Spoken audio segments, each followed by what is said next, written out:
ষষ্ঠ গণবিজ্ঞপ্তিতে চূড়ান্ত সুপারিশ প্রাপ্তির লক্ষ্যে অপেক্ষমান প্রার্থীদের জানা আন্তরিক শুভেচ্ছা। এ পর্যায়ে আপনাদের মাঝে একটি গুরুত্বপূর্ণ তথ্য নিয়ে এসেছি। সেটা হচ্ছে যে আসলে এনটিআরসির এবার যে চূড়ান্ত সুপারিশ হচ্ছে, প্রায় সেখান থেকে প্রায় 15,000 প্লাস প্রার্থী বাদ পড়তে যাচ্ছে।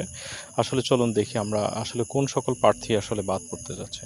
এখন বিষয় হচ্ছে যে প্রার্থী যে 15,000 প্লাস প্রার্থী বাদ যেতে চলেছে, তাদের মধ্যে কিছু প্রার্থী আসলে আমাদের স্কুল, কলেজ এবং দুইটাতে টিকে আছে। সেক্ষেত্রে তারা দুইটাতে আবেদন করছে। এখান থেকে তারা যে কোনো একটাতে সুপারিশ প্রাপ্ত হবেন, আর বাকি আর একটা তারা বাদ যাবে। এইভাবে বেশ কিছু সংখ্যক প্রার্থী বাদ পড়বে। এছাড়াও কিছু প্রার্থীর মেধা নম্বর কম এবং সে বিষয়ে শূন্য পদ না থাকায় তারা আসলে সুপারিশ প্রাপ্ত হবে না, এটা একটা কারণ।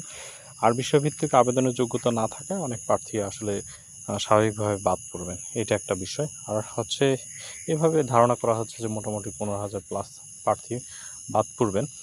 তো চূড়ান্ত সুপারিশ খুব সন্নিকটে। এখন আপনারা মনোবলকে শক্ত করুন এবং ধৈর্য ধারণ করুন। আশা করি ভালো কিছু একটা অপেক্ষা করছে এবং আসলে নিয়োগের মানে যোগদানের জন্য আপনারা নিজেকে প্রস্তুত করুন।